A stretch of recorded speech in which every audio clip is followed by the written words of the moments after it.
Welcome to part 3 video of synchronous motor. Today we will be seeing the methods of starting of synchronous motor, and in this video we will be telling about how to start the synchronous motor as induction motor. Okay, and in the part 2 video we have already seen that synchronous motor is not self-starting. Why? We have already answered in the part 2 video. Okay, now we'll be discussing the methods of starting. The first method is as induction motor that will be discussed today in this video. And the second method is with pony motor, pony motor, and it will be explained in the next video. Let us see as induction motor. So we are going to start what synchronous motor as induction motor. So there are two methods using damper winding, and it will be started as slip ring induction motor. Why? So let us first understand that there are method of starting as induction motor, and one method is damper winding and the second is slip ring, and what are the differences? That is a question that will be explained now. In both the cases, that is whether it is damper winding or as squirrel cage slip ring induction motor, whether it is damper winding or slip ring induction motor, in both cases what we are doing is we will be starting it as induction motor. The synchronous motor will be started as induction motor and it will be nearing to its synchronous speed. So what type of motor it is that time? It is induction motor. It will not run at synchronous speed, but it will be almost near to the synchronous speed. We know normal induction motor will not run at synchronous motor. It is known as asynchronous motor, is it not? The induction motors are asynchronous motor because it is less than the synchronous speed. It cannot catch the synchronous speed.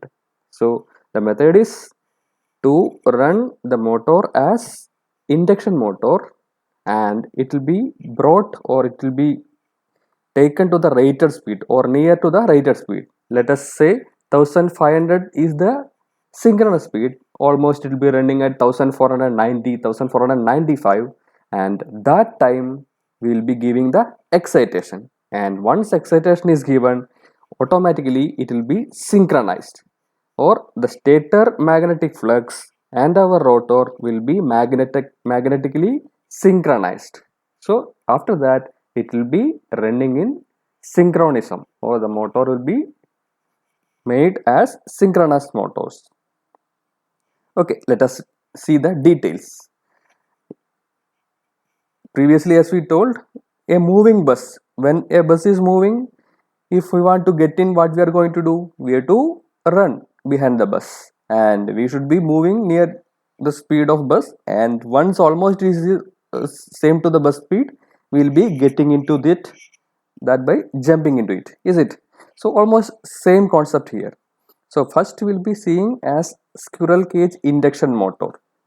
So what additional part squirrel cage induction motor require in a synchronous motor? So for that we'll be seeing a additional thing. What it is known as? It is the damper winding. Okay, so let us say this is the stator of synchronous motor. AC supply will be given to that, and this is the rotor, and rotor is having poles. DC field windings will be there. Okay, so it is the normal synchronous motor, but additional to that, damper winding will be provided. What is damper winding? Damper winding, it is similar to our squirrel cage rotor. Okay, in both the ends there will be rings and copper bars will be connected between that. So it is similar to a squirrel cage rotor. So when a squirrel cage rotor is there and AC supply is given, what will happen? Okay, so automatically it will be starting as squirrel cage rotor. So at this time, in the instant of starting, there is no requirement to give rotor DC excitation. So the procedure is like this. Without any DC excitation to the rotor, we will be giving AC supply. What happens?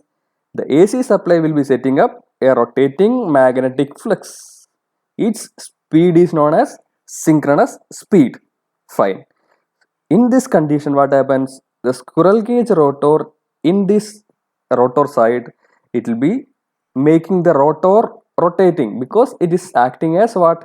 A squirrel cage induction rotor. Under no load speed, it will be almost reaching to the synchronous speed. It will be not perfect synchronous speed because it is asynchronous motor, induction motor. It will not run at synchronous speed. Still, it will be very close. Now what is being done is the rotor will be excited at the no load maximum speed, and it will be creating rotor poles.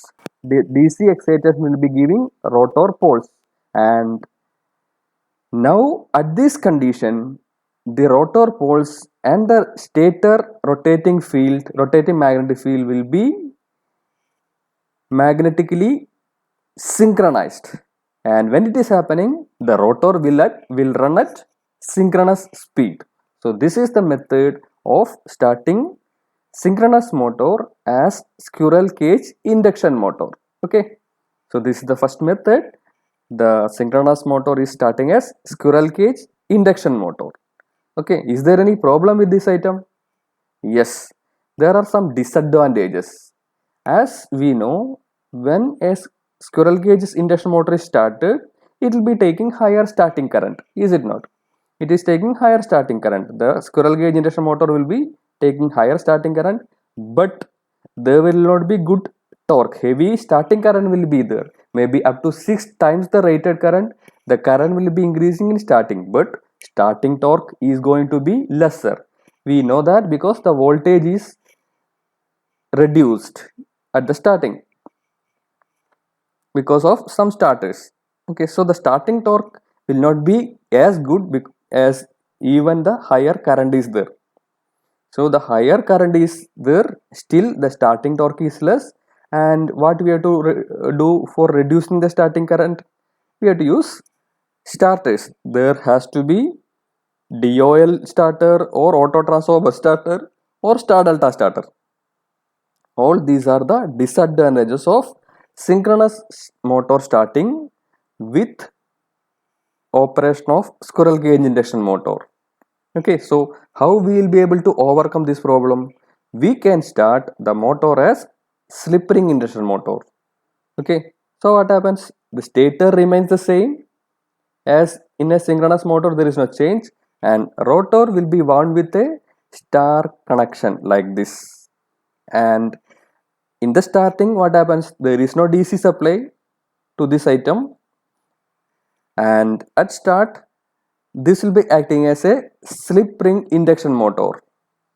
Okay, what happens? This is star connected windings which will be further connected to external resistance. So we can control the resistance, maximum the resistance, maximum starting torque, and lesser will be the starting current. So we are taking the advantages of slip ring induction motor here. We will be starting the synchronous motor as slip ring induction motor, and after attaining the rated speed, what we are going to do? We will be cutting the entire resistance as we have done in a slip ring induction motor also. And after that, it is not just cutting the resistances, we will be giving DC supply. You can see giving a DC supply by a changeover switch. There is a changeover switch. When the resistance is cut out to the minimum or zero, after that we will be giving DC supply. Okay, so you can see two windings has came to nearby conditions and it is shorted. It can be negative and other will be positive. So this excitation will be given to the windings of rotor. Now what happens? As in squirrel cage happened, this also coming into synchronism. Okay, so this is the method of starting of synchronous motor as induction motor. So induction motor can be squirrel cage or slip ring. Slip ring is the better, but it is having some economic factors. So the more used will be squirrel cage method only, and still with bigger synchronous motors we can use slip ring induction motor starting method. By anyway, the concept is like this: the rotor is rotated to the near to the synchronous speed, and after that will be giving the excitation. When the excitation is given, the motor will be pulled into synchronism, and after that it will be rotating as synchronous motor.